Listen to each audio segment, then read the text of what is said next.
Welcome back to my channel. Suhail this side. So this would be the third video in the multi-threading 0 to hero series.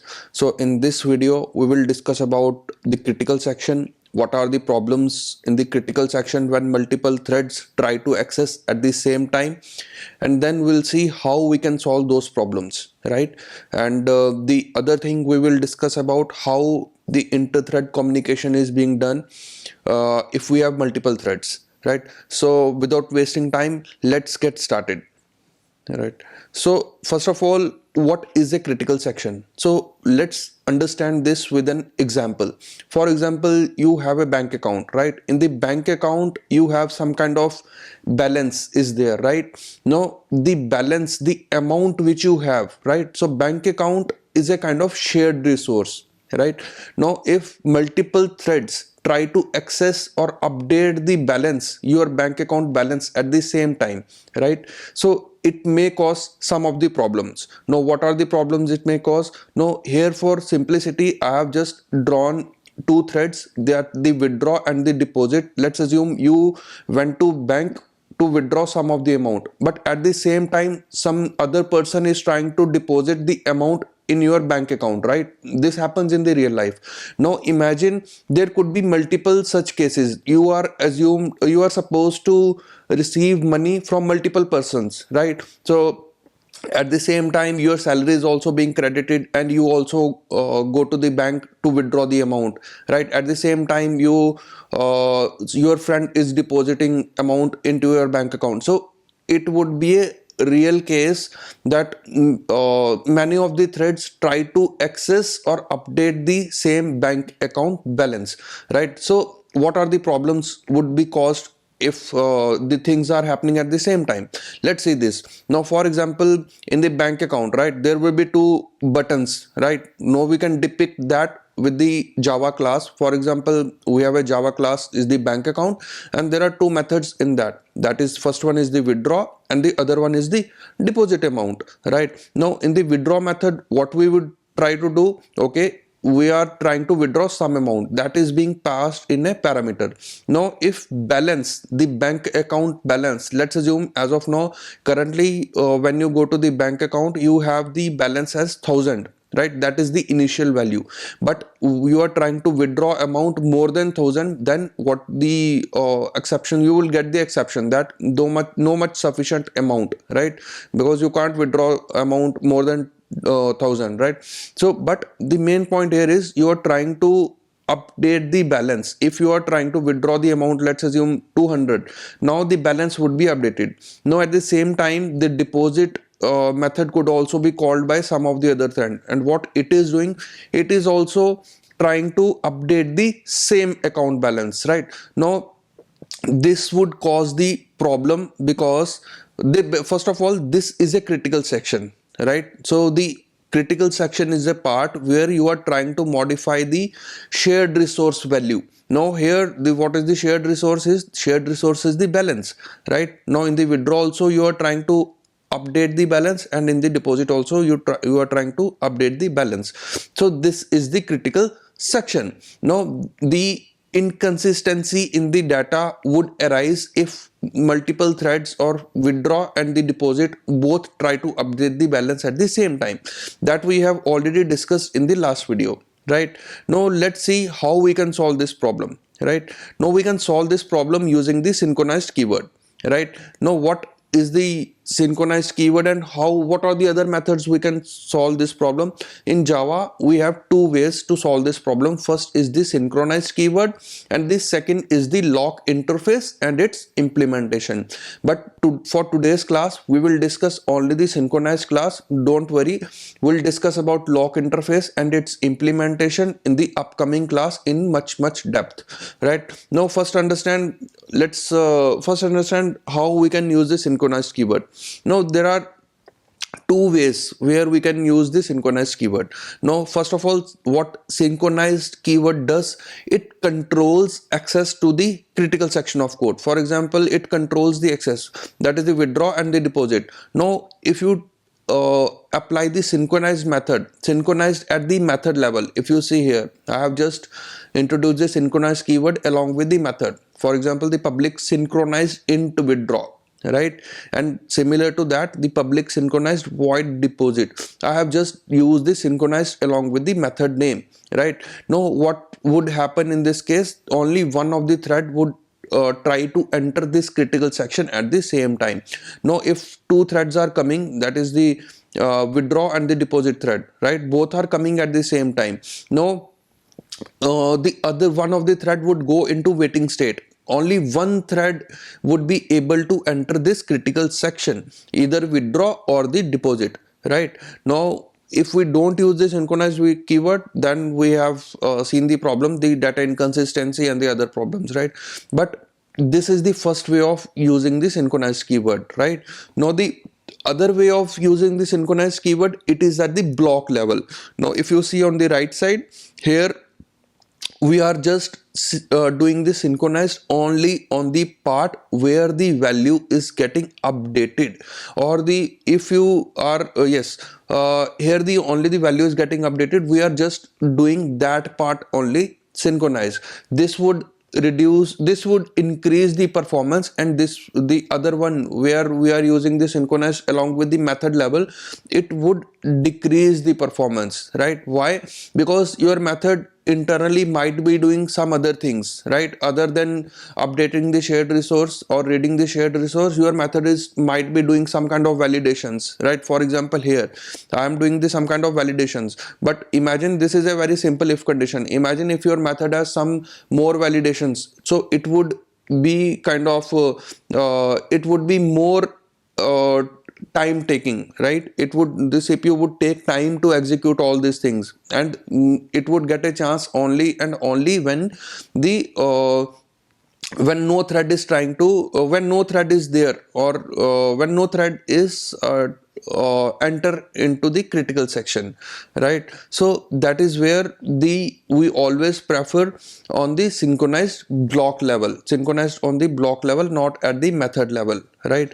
Now what are the other ways for doing the synchronized keyword? Now first let's understand the flow diagram, what synchronized actually does. What synchronized does actually, if you apply either at the method level or at the synchronized block level, at anywhere, what synchronized does, synchronized takes and lock on the object. Now which object? The bank account class object, because you are trying to call the methods on this object only.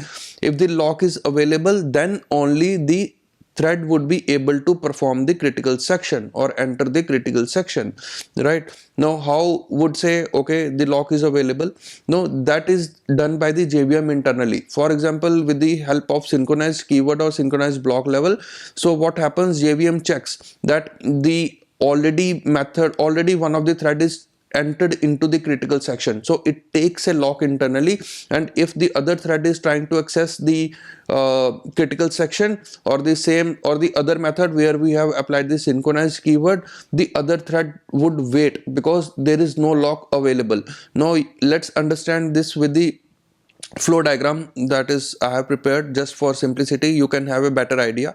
Okay, now what happens actually, threads in the runnable state, right? So first of all, where the threads would be in the runnable state. When the CPU execute it, then means the thread in the running state. Now when the thread is in the running state, what the thread would try to do, thread would try to enter the synchronized block, right? When it tries to enter the synchronized block, what would happen, what the JVM or what the JVM would check or the CPU would check, is the lock available? Okay, if is the lock available, if yes, then it would acquire the lock, then one of the thread would get a chance to enter into the critical section, right? And it would execute the method, and then finally it will release the lock as and when method gets completed. Now release the lock, there are two ways how we can release the lock. Either the method is completed, that is the execution is completed, or there is some other mechanism. For example, if thread needs something, thread the data is not there, or thread needs something, the thread is waiting for something, for some data, right? In that case, we actually intentionally write the statements, or there is a mechanism in Java, for example using the wait method, we can make the thread in the waiting state and it would release the lock. We will understand this in the in some time, but these are the two ways, right? So either the method is finished, in that case the lock will be released, or we are trying to intentionally wait the thread by using the wait statement. So this is how the lock will be released. And what would happen once the lock will be released? It would be put in the waiting state, and from the waiting state it would again put into the runnable state. So that's how the things would be working, right? Now synchronized keyword you can use along with the static method as well. Now for example, if you have seen the singleton design pattern, there you have seen synchronized taking the class object. Let's understand where we can apply the synchronized keyword on the static method. Now for example, this is a shared resource for simplicity, and it has a count variable, right? But it's a kind of utility class, right? For example, it is a kind of the unique id which is given to there are so many classes. What it is trying to do, they need unique id.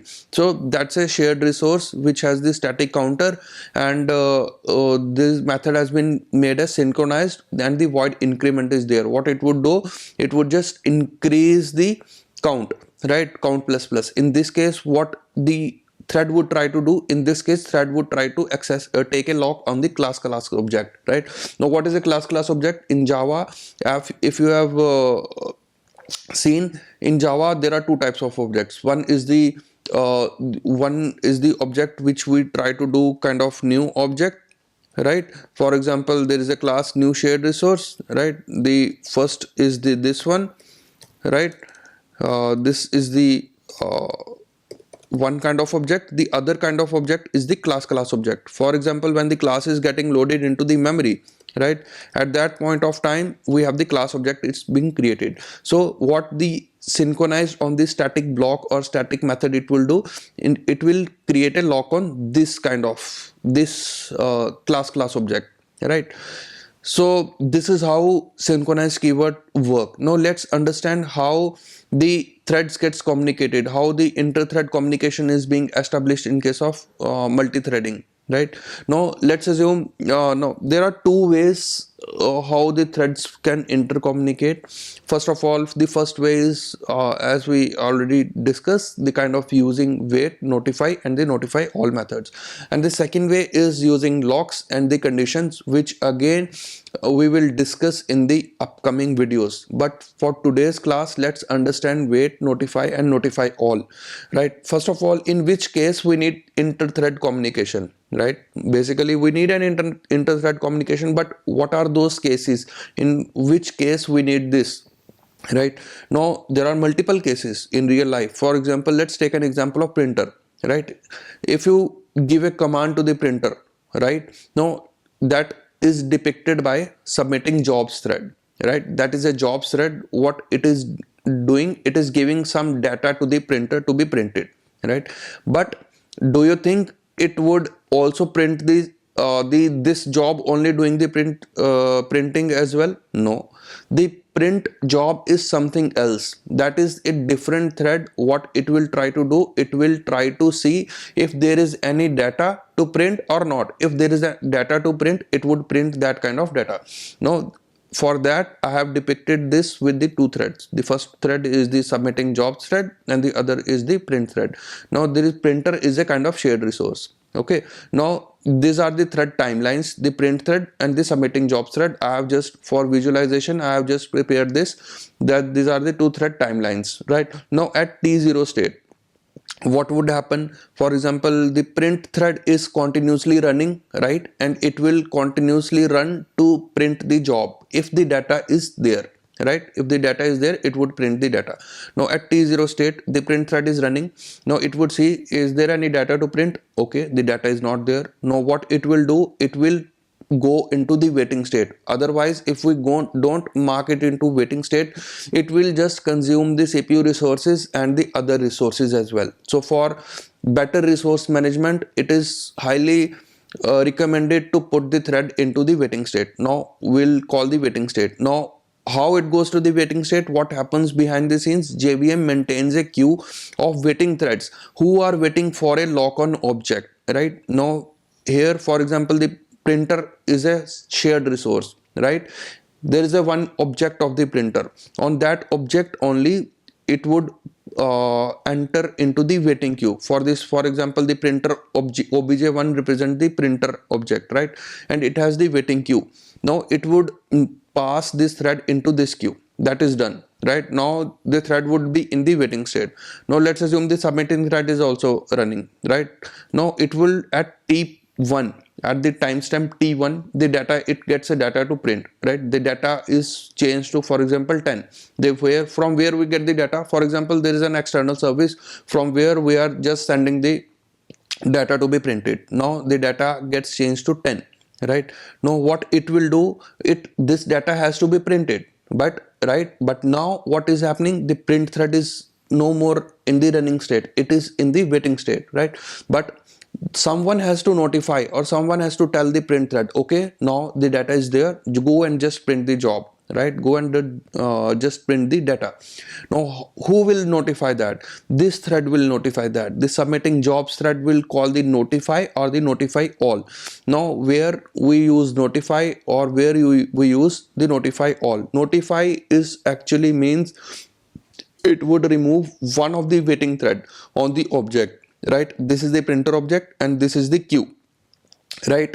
So if we call the notify, so JVM will decide, okay, out of which threads, out of the, for example, there are 10 threads who are waiting, right? Now out of those 10 threads, it will try to remove one of the waiting thread on the same object and puts into the runnable state, right? And notify all, what it will do, notify all will remove all the waiting threads and put in the runnable state. Now what happens when we threads in the runnable state? Now again, thread runnable state means no threads are ready to pick by the scheduler, by the CPU. Now once the threads are picked, again it would again go to the running state and it would try to again go into the synchronized section, critical section. For example, the critical, we will see the code example in the critical section, and then the again the print job will see, okay, that is their data. Now this time it would find the data is equal to 10, right? It would find the data is equal to 10 and it would print the data. Now let's understand this with the code example, right? So this is the wait notify demo which I have created the class. Now this is a shared resource. Let's understand, let's think this is a kind of printer, right?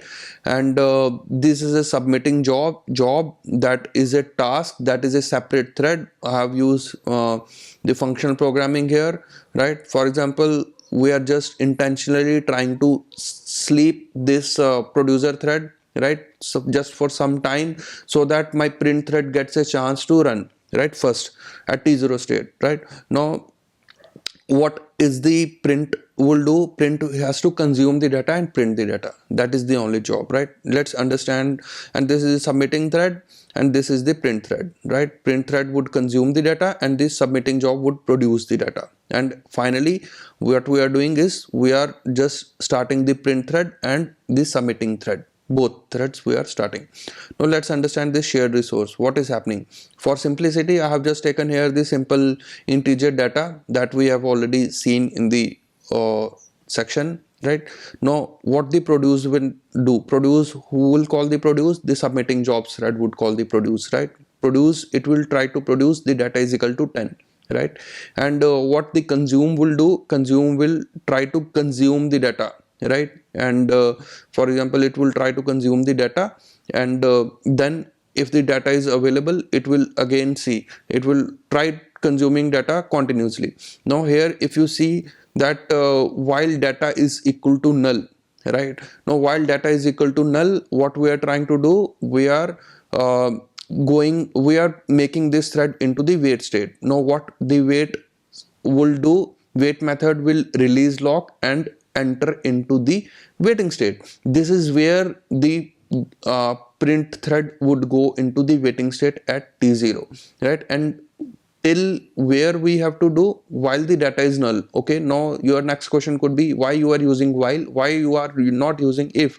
Now what happens, sometimes at the CPU level, or sometimes what happens, the threads get waken up by some kind of exception, or some kind of, you can say, in error conditions, right? So it is recommended to use while condition here, but that is why we are using the while condition, not if condition. But those kind of wake-ups we call the spurious wake-ups, because that could be possible if we have any kind of you can say the exceptions or any kind of xyz reasons, but threads can be waken up, right? In that case, that is the recommended way to use the while loop, right? So that is why we are using the while loop, and the producer thread would try to produce data continuously. Let's run this program, right? Let's run this program and see what is the output we are getting, right? Now, yeah, consumer, it is waiting for data, right? If you see here, the consumer is waiting for data, right? And on both the methods we have used a synchronized block. First thing to just note that wait and notify we can apply only in a synchronized block or synchronized method. Now consumer thread started. Consumer thread will try to will be continuously in the waiting state, right? So in the once it gets in this state, it will go into the waiting state, and then only the producer get a chance, because otherwise if it doesn't go into waiting state, since we have a synchronized key block, synchronized keyword, no, the other thread won't able to get a chance to produce the data, right? So it is very much important to release the lock, and it should go into the waiting state. So this is where the consumer thread would go into waiting state, and producer would try to enter into the critical section. Critical section, what is the critical section? Here we are trying to modify the same resource, the shared variable, the data, right? Now the producer would enter into the critical section, and what it will do once it has produced the data, it has to notify. That is where the this has to notify, okay, if there are any threads who want to consume the similar data, then it can go and consume, because the data is published. Now with this, what happens, this thread is already in the waiting state. The the print thread is already in the waiting state. Now with this, what would happen, the JVM will waken up this thread and put into the runnable state, and then later on into the running state it will consume the data. So that is the simple example we have seen. So in the next video we'll discuss about more problems, what all questions are being asked in the interview, and that was all I had planned to cover today. So please do hit like, subscribe, comment on my videos if you really like my explanation. Thanks a ton. See you in next video. Thanks.